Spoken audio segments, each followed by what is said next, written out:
Hello guys and welcome to today's video. So today, after yesterday's video, I saw for you guys liked it. There was some views on it, so I thought I'd bring this one, which I said about in yesterday's video. This is my top 5 most useful or most used champs while questing. Let me first turn off low power mode so it stops doing that.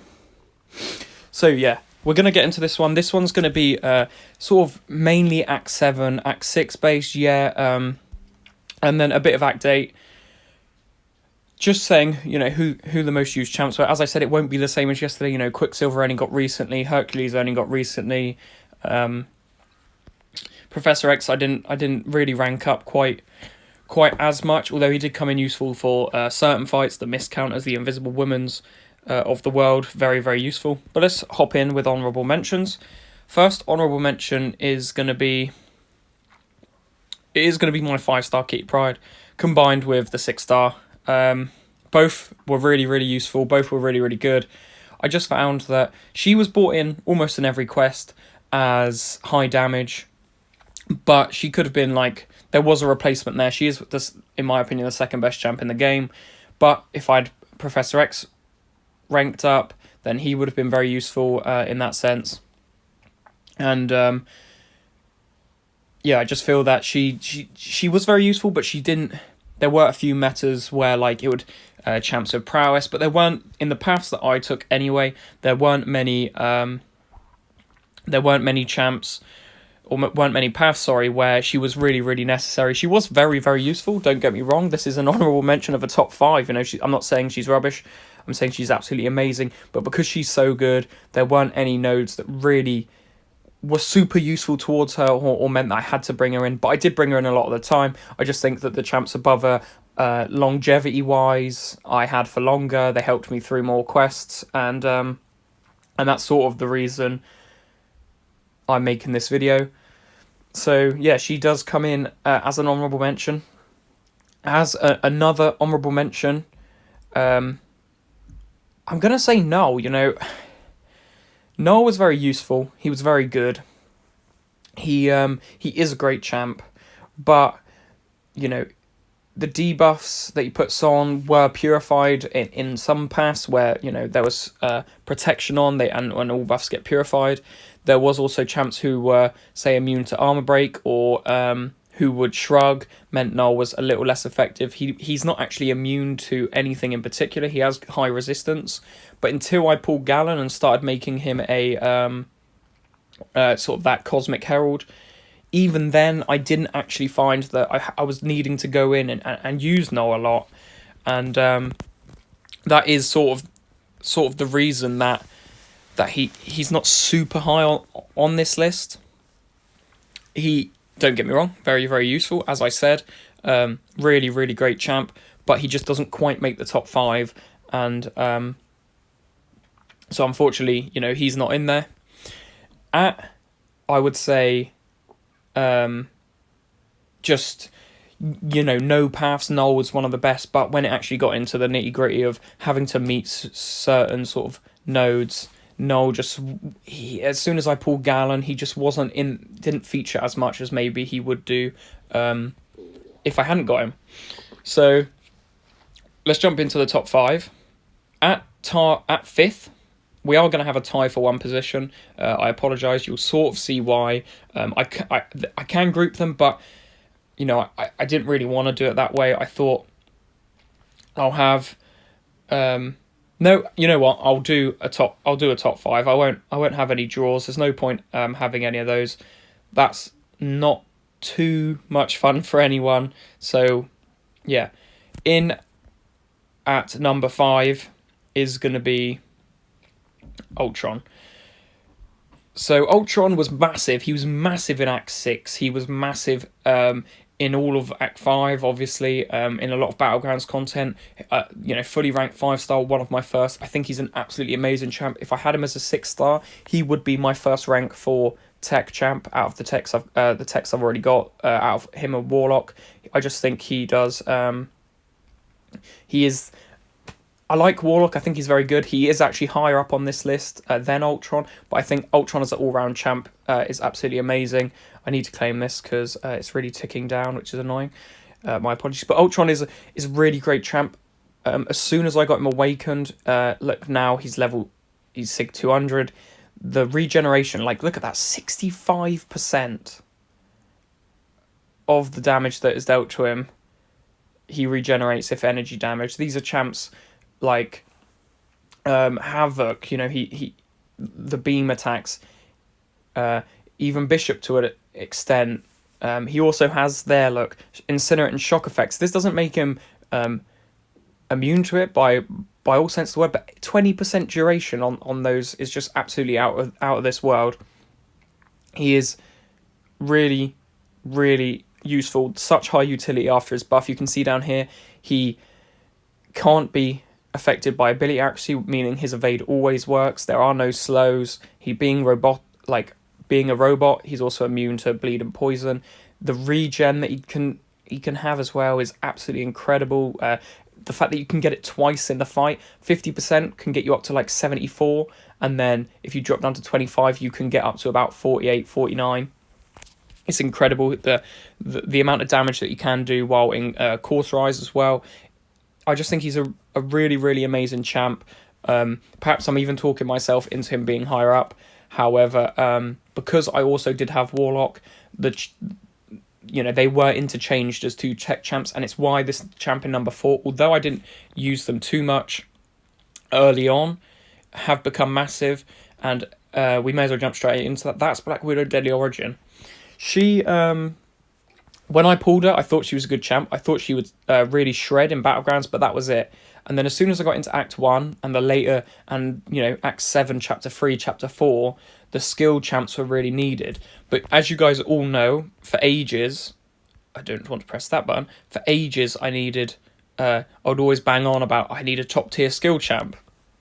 And at the time, I'd had Korg, Black Panther, Falcon, and Black Widow Deadly Origin. So Falcon is an honourable mention. I should have mentioned him earlier. I think he was amazing. The recon allows bypassing those evades that would always come up. The fact that he reduces it by 100% as well means he misses a lot of nodes, which he was really useful in Act 5 and Act 6. But once it sort of got to the Act 7, I needed a 6-star. I needed somebody who could really, really shred. And Black Widow Deadly Origin did that. The nodes where you would gain Furies for having a skill champ, or every time their abilities, their damage and debuffs end. The fact that those shocks constantly went off, and she was taking down champs with like 250, 300k, 400k health in a minute.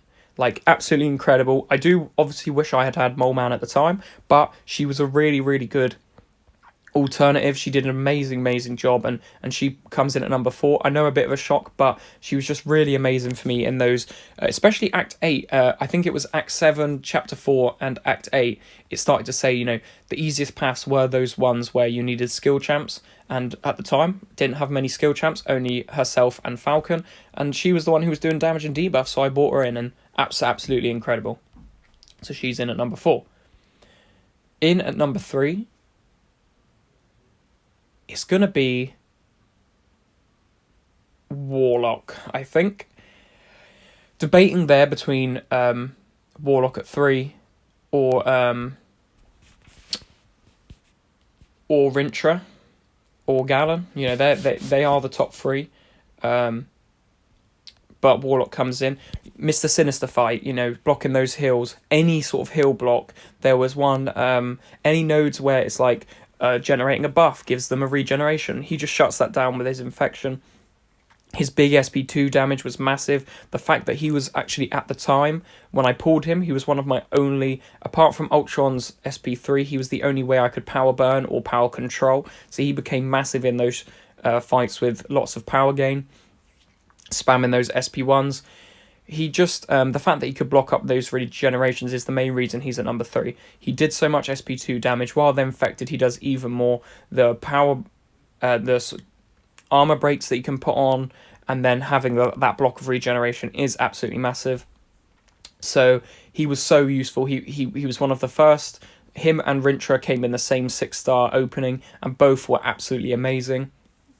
One pips the other to the post. Rintra does just quite get Warlock, But Warlock, when I pulled him, I wasn't really sure. I wasn't sure what to think, but he has really, really helped the account get to where it is today. Really, really amazing champ, and he comes in at number 3. So the top two is very, very tricky. If it was made right now, if I had started Act 7 right now, obviously Hercules would be up there. Quicksilver would be really good for the power gain.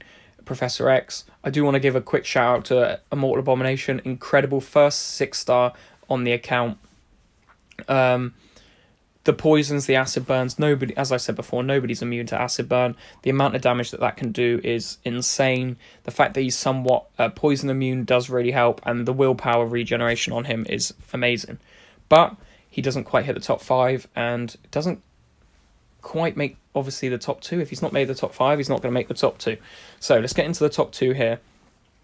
In my opinion, it is between Galan or Rintra. Galan was pulled relatively recently, and that's why he's taken the second spot. Galan is an amazing champ. The fact that his harvest can do, up to about 180k damage when you're in Act 7, that's massive. The Act 7 can just, I reckon Galan himself saved me probably about 10 revives and 200 units because of the harvest damage. 7.3.6 can be taken out with Galan. The harvest damage did take down a lot of his health, and it just meant that I was able to play that fight, not have to worry about revives, not have to worry about constantly sort of being cautious of his health. Galan was able to take that down.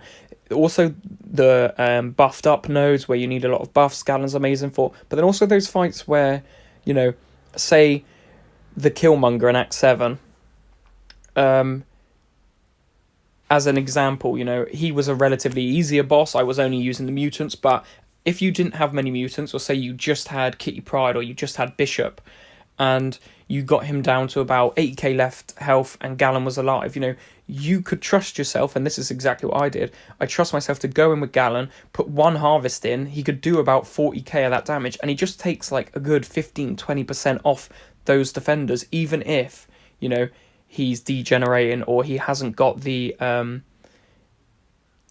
counter, or the matchup doesn't favour him. Galan still comes in, he can do that harvest damage, and that's why he's absolutely amazing. Him or Hercules, out of the Cosmic Champs, will be my first rank 4, depending on if I get Hercules awakened or not. Quicksilver's also there, look, as you can see. I do need another science one. So that's why Galan, I think, is absolutely amazing. He really helped in the questing. The fact that he has the immune to power burns meant that some nodes he completely shut down. The node that's currently in the side quest where you get power burned after 1 bar of power, Galan is immune to power burn. So that wasn't in the side quest, it was in incursions. But yeah, when I was doing the incursion run and Galan was he was going to 2 bars of power, the incinerate damage, when you can rack up 9 of those with 8 or 4 or 8 furies, do so much damage. The fact that you can just take off a large chunk of opponent's health is why he's at number 2. And don't get me wrong, he could easily be number 1, but on this day, I've chosen Rintra to be at number 1. And that's just because of the neutralize. The fact, not only because of the neutralize, but it plays a heavy part, but there's a lot to say about Rintra. First of all, he's got the neutralize. So when I first got him, obviously he was new, I didn't really know too much about him, but I remember taking him in, not really understanding how to play him, and just seeing that neutralize on and thinking it's the most easily accessible neutralize in the game. If you get hit, the neutralize is on the opponent. If you hit them, it's on the opponent. There's a high chance of you putting it on. If you look at here, where is the, doesn't say, brilliant. So it doesn't say when I'm looking for it. I'm sure it's there. But there's a chance, and 100% chance on Cosmics. But the fact that he can counter Gore, Galan, Odin, the champion boss, just gets absolutely wrecked with Rintra. I remember looking up those videos for days and days, wondering how I was going to play him. Then I took Rintra in, he shut down all the Furies, he no longer went unstoppable, and it just made the fight so much easier. The fact that even against science champs, Rintra is good for neutralizing them. He can work against any champ, you don't have to just fight Cosmics with him. the fact that there are tricky defenders like Cersei that Rintra can shut down with the neutralize, but like that isn't all. You also have his energy resistance and crit resistance. The fact that he has, I think, the first, second, or third high. He's not first. Sasquatch is first, second, or third highest health pool in the game. Just meant that he was a beefy boy. You know, no pun intended. But this man is made of beef. You know, he was a beefy boy. There was not like occasionally in fights I would think, oh, I'm gonna die here from his SP3, and Rintra would come out with like 60% health, and it's like, how has he done that? He's just got so much health. It helps so much, and that is absolutely amazing. You also have the rapture damage, which I can't believe I've not spoken about. But if you get them in the corner, you root them, you can do up to, like I said in yesterday's video, up to 150k on crits, depending on how many ruptures you have. The fact that this is also unstoppable, so you don't have to worry about them hitting into you. You can just build those ruptures so easy, makes it a lot easier to play him. He comes into he came into every single one of my quests, basically. The only reason I would leave him out is if they couldn't be neutralized, or he didn't quite fit the node. But with the health, the rupture damage, the fact that he can take out 30% of their health, up to 100% of their health, depending on who it was, just meant that he was absolutely amazing for Act 6 and Act 7 in particular. I didn't use him as much in Act 8, but that's just because Quicksilver and Professor X were my two favourite champs, and I wanted to get them in. But Rintra comes in at number 1. He's an absolutely incredible champ. I have no bad words to say about him. I just think, yeah, he's an incredible defender. He's an incredible attacker on Battlegrounds, which you've not even spoken about yet. And the fact that he is able to give those neutralizers more accessible and easier than Tigra does just makes him my number 1 pick. So they are the champs that I found the easiest to play. Or not the easiest to play, sorry. These are champs who helped me the most in MCOC. The champs who I have not, I've never thought, oh, shall I rank them up? They just instantly got ranked up. They're absolutely incredible while they were ranked up. And if I get them as 7 stars, will immediately go up as well, because they are absolute questing gods. If you've got them, rank them up, no question about it. They're 100% worth it. So that's the list. Rintra at 1, Galan at 2, Warlock at 3, Black Widow Deadly Origin at 4, and Ultron at 5, with special mentions to Kitty Pryde. Definitely, she could have slipped into the top 5. She just misses out due to Ultron's longevity. Falcon, incredible. An incredible champ who just didn't... he just didn't quite cut it in the later stages because he's a 5-star, but if he was a 6-star, he would be amazing. I-Bomb, Forgotten Warrior, incredible. So underrated in my opinion. I think some people don't actually understand how good he really is until they get him. And then Null, of course. Null was amazing. He just doesn't quite match the abilities of Galan, in my opinion. And that's the list. Thank you so much for watching. In tomorrow's video, I'm thinking of either getting top 5 most forgettable champs, just champs I haven't got, but who I think are maybe the most forgettable. You start to think, hold on, are they in the game? Good examples, Captain Marvel, although people know she's in here because she's rubbish, but like Gambit, Karnak. If you said name 10 MCOC champs, could you think of Karnak? Would he come to mind? You've also got champs like Icarus, who's just unknown. Forget he's in there. Silver Centurion, another one. Just champs who you sort of forget who are in there. Maybe that will come. Or I'm also thinking of doing another top 5, but this will be my top 5 underrated champs in the game. And then top 5 overrated. So I've got quite a few top 5 lists ideas. If you guys have enjoyed them, please let me know, and I will continue to make them. If not, I can stretch out and do some other things. But yeah, thank you so much for watching, and I'll see you in tomorrow's video. Goodbye.